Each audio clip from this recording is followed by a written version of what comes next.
Vocês notaram que ficou faltando aí o Cláudio Humberto, né? O Cláudio Humberto, as voltas com complicações no trânsito de Brasília hoje. Um acidente numa ponte, tinha uma outra ponte que também recebeu todo o trânsito daquela que estava com problema e o Cláudio Humberto está preso no trânsito, mas daqui a pouco ele deve nos chamar para entrar. Enquanto isso, vamos à China. A Thaís Herédia já deu aí o seu destaque. O governador, eu não sei, quando os políticos saem do país, né, ficam muito distantes, eles parece que soltam um pouco a língua, mas o Dória, ao que a Thaís disse, parece ter se arrependido das palavras, né, Thaís? Olha, Zé Paulo, não sei se exatamente se arrependido, mas o governador João Dória parece que tem ido e voltado algumas vezes quando ele percebe que pode ter feito uma provocação ao governo Bolsonaro, né? Hoje ele foi perguntado sobre antecipação, o uso dessa comitiva e desse trabalho todo do Estado de São Paulo aqui na China, se ele usaria isso como uma alavanca para sua candidatura à eleição. Ele sempre sai pela tangente, pega ali uma curva e tenta escapar desse assunto, mas a gente sabe que existe sim uma construção partidária, política, e ele hoje é o nome mais forte do PSDB, mesmo ele não querendo admitir isso. E hoje, nesta resposta, ele acabou dando uma resposta que a gente não esperava ouvir dele, exatamente nesse contexto em que a gente vive hoje, né, de uma demonstração do presidente Bolsonaro, de um certo autoritarismo, né, se não autoritarismo de verdade, na condução de vários temas do governo dele. Vamos ouvir a frase do João Dória para os nossos ouvintes poderem entender do que a gente está falando aqui. Nossa preocupação é fazer bom governo, e um governo múltiplo, um governo atuante, não um governo isolado, autoritário, onde uma pessoa apenas manda, determina, comanda. Nós temos aqui uma equipe, uma delegação. Não adianta ele dizer que não se referiu ao governo Bolsonaro, né? Pois é, o que ele disse pra gente é que assim, não, olha, eu sempre disse isso. Eu disse, olha, governador, o senhor pode ter sempre dito isso, mas o contexto mudou, nós estamos vivendo hoje um outro contexto. Então, não parece ser uma coisa assim que foi solta ao vento, né? E agora à tarde, essa primeira fala aconteceu na inauguração do escritório do Estado de São Paulo, aqui em Xangai, que foi, no final, o objetivo dessa comitiva de empresários e secretários do Estado que vieram, né, essa comitiva que veio à China esta semana. Então, ao final da inauguração, ele deu essa frase. Agora, no final da tarde, a gente se encontrou novamente com ele e pedimos para ele comentar, então, se ele tinha dado, e eu perguntei diretamente para ele, só mandou algum recado para alguém no governo federal? Vamos ver a resposta. Já fiz isso quando fui prefeito da cidade de São Paulo, fiz um governo descentralizado, compartilhado com os secretários, é a forma que eu aprendi no setor privado. Não é preciso no nosso governo consultar o governador para fazer isso ou aquilo. Todos sabem o que tem que fazer e as definições foram manifestadas já no início do nosso governo. Não há nenhum recado ao governo federal de nenhuma espécie. Pois é, né, Rafael e Pedro? Não basta o Rodrigo Maia aqui em São Paulo, né, dizer o que disse, que o Bolsonaro é um produto dos nossos erros, né? Em outras palavras, que é um erro também, vem o governador de São Paulo e joga um pouquinho mais de lenha nessa fogueira aí, né? Mas eu acho que a relação do Bolsonaro com políticos em geral será assim. Em primeiro lugar, o presidente da República, logo depois da aprovação da reforma da Previdência, ou na hora em que ele percebeu que a reforma da Previdência seria aprovada, já deu início à campanha de reeleição. Ele mesmo tem dito, vou entregar o país melhor em 2022 ou em 2026. Ele que era contra a reeleição e dizia na campanha que, se vencesse a disputa presidencial do ano passado, acabaria com a possibilidade de um presidente se reeleger. Mas ele tem dado sinais mais do que evidentes. E é natural, não só ele, o Lula fazia isso, a Dilma fez, o Fernando Henrique, até o Temer, né? Até o Temer chegou a sonhar com isso, bem lembrado, Zé Paulo, né? Todo mundo que chega acha que pode ficar. Alguns não conseguem, outros sim. O Bolsonaro tem dado sinais evidentes de que é candidato. E é natural que com a precipitação do processo eleitoral, porque ele foi precipitado pelo próprio presidente da República, outros atores comecem a surgir.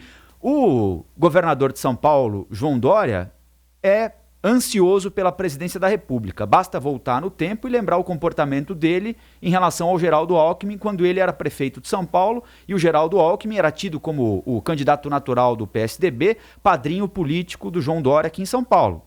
Se ele fez aquilo com o Geraldo Alckmin, por que faria diferente com o Jair Bolsonaro? Porque ele usou a camiseta Bolsodória durante a campanha? Acho que na cabeça dele isso não tem muita relevância, né? O Rodrigo Maia, acho que é um outro contexto ali. Ele estava num ambiente um pouquinho mais descontraído, embora num evento oficial, e acho que a análise dele deve ser levada em consideração. O que ele quis dizer é o seguinte: olha, não existiria Jair Bolsonaro sem a Operação Lava Jato, né? Não que a Operação Lava Jato tenha provocado conscientemente a eleição do Jair Bolsonaro, não é isso. Mas a Lava Jato mostrou ao país como é que os partidos tradicionais funcionavam. E quem conseguiu capitalizar isso de maneira absolutamente competente, queiram ou não, foi o Jair Bolsonaro. Então ele surge a partir de erros do sistema. E quem é o sistema? O sistema é o Rodrigo Maia, o sistema era o Michel Temer. E aqui não é uma crítica embutida. O sistema é o João Dória, não é? Embora ele também na campanha para prefeito tenha se passado por alguém de fora do sistema, ele é tucano, ele é do partido do Aécio, ele é do partido do Alckmin, do Serra, do Aloysio, do Paulo Preto. Então, ele é o sistema. O sistema é o PT, do Lula que está preso, da Dilma que sofreu impeachment. Acho que a reflexão do Rodrigo Maia é importante. Bom, nós temos hoje um presidente da República que se passou por alguém, porque não é, mas passou a mensagem de ser alguém de fora do sistema. Por que é que as pessoas queriam tanto alguém de fora do sistema e por que é que elas ainda rejeitam tanto? O que é que o sistema fez de errado? O óbvio, né? O que a Lava Jato revelou. Agora, o que é que o sistema tem de fazer para voltar a se oferecer como alternativa em 2022? O centro, do qual fazem parte o João Dória e o Rodrigo Maia. As pessoas vão querer voltar para o sistema, voltar a procurar alguém de centro-esquerda, de centro-direita, para representá-las na próxima eleição? É uma dúvida cruel, hein, Rafael? É uma dúvida interessante. Mas você sabe, Rafael, concordo plenamente com você. Eu acho que o Rodrigo Maia foi muito feliz nessa colocação dele. A questão toda é que, como o Zé Paulo estava falando no começo, está muito cedo. Nós estamos 7 meses de um governo. Vocês estavam dizendo aí há pouco da antecipação do tema da questão da reeleição, né? Que daqui a 4 anos. Qual vai ser o tamanho do desgaste das relações entre o presidente Bolsonaro e o Congresso, seja na figura do Rodrigo Maia, entre o presidente Bolsonaro e os governadores, com quem ele já criou embates absolutamente desnecessários com os governadores do Nordeste, e aí agora fica o governador João Dória, ele tenta dizer que ele está junto, depois ele se separa, depois ele tenta fazer uma ressalva, uma correção aqui, outra ali. Nós só temos 7, 8 meses, nós vamos para o 8º mês de governo. Sabe o que eu acho, Thaís? Que pelo fato de o presidente Bolsonaro desse desgaste que a gente vai ter sido eleito como alguém de fora do sistema e ter um comportamento diferente, não é absolutamente diferente, dar declarações infelizes, chamar para o Palácio do Planalto a viúva do brilhante Ustra, aí provoca um tumulto aqui, outro acolá, indica o filho para a embaixada nos Estados Unidos. Eu acho que talvez passe pela cabeça, e aqui eu estou tentando pensar com a cabeça dessas pessoas, talvez passe pela cabeça desses políticos mais tradicionais o seguinte: olha, isso não vai durar, hein? Foi uma ventania que passou ali em 2018, mas não vai longe. Talvez isso desperte a ansiedade dos outros políticos que querem voltar para o lugar onde eles estavam. Então ele falou: a gente perdeu aqui uma eleição, né? Porque que o PT estava desgastado absolutamente parecia ser inequívoco, né? Então era hora do centro-direita, na cabeça desses políticos, voltarem ao poder. Perderam o lugar, puxaram a cadeira quando eles foram sentar. Então, na minha cabeça deve passar o seguinte: eles pensam, bom, nós perdemos a eleição para um sujeito que não seria eleito presidente da República em circunstâncias normais, jamais. E imagino que eles devem pensar que daqui 3 anos isso tudo vai estar apaziguado e as pessoas vão voltar a pensar racionalmente, sem o fígado, e aí vão evitar extremos. Portanto, o Bolsonaro não teria lugar numa eleição. Não sei, eu acho absolutamente precipitado raciocinar assim, mas essa ansiedade me parece ser fruto disso. Falar assim, ó, perdemos a chance, né, por um e vamos recuperar, acaso, né? Ali, vamos recuperar ali na frente. Agora eles querem puxar 2022 para 2019, e aí não funciona, né?